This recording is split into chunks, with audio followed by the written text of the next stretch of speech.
likisha kuja tu swala la kumpinga shetani na kuharibu kazi zake kwenye maisha yako au maisha ya wapendwa wako, usijipe kipaumbele au umuhimu, atakushinda.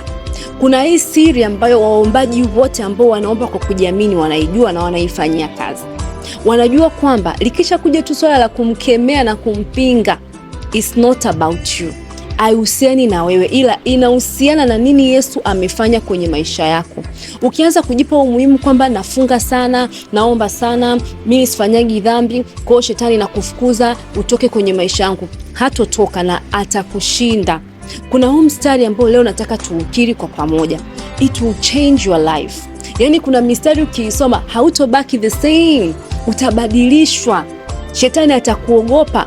Mojawapo ni huu mstari unapatikana wa Kolosai sura ya 1 kuanzia mstari wa 13 na wa 14. Powerful word of God inasema, naye alituokoa katika nguvu za giza, akatuingiza katika ufalme wa mwana wa pendo lake, ambaye katika yeye tuna ukombozi, yani msamaha wa dhambi. Neno la Mungu latuambia ukiokoka unahamishwa, unatoka kwenye ukoloni wa shetani, unaingizwa kwenye ufalme wa Mungu, ambao kwenye ufalme wa Mungu unapewa msamaha wa dhambi zako.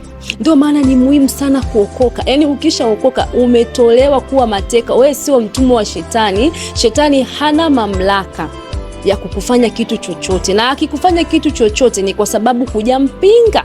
So ukisimama kumpinga shetani, kumbuka hii Bible verse kwamba nimeokolewa kutoka kwenye nguvu za giza. Nguvu za giza hazina mamlaka na maisha yangu. So unasimama na kuharibu kazi zake zote za uharibifu kwenye maisha yako na kumpinga. Tukiri kwa pamoja wa mstari. Mistari kama hii, they are not something to joke about. Ni mistari ambayo powerful, inabadilisha maisha yako, inabadilisha mtazamo wako na inakupa ushindi. Twende kwa pamoja. Wakolosai 1 mstari wa 13 mpaka wa 14.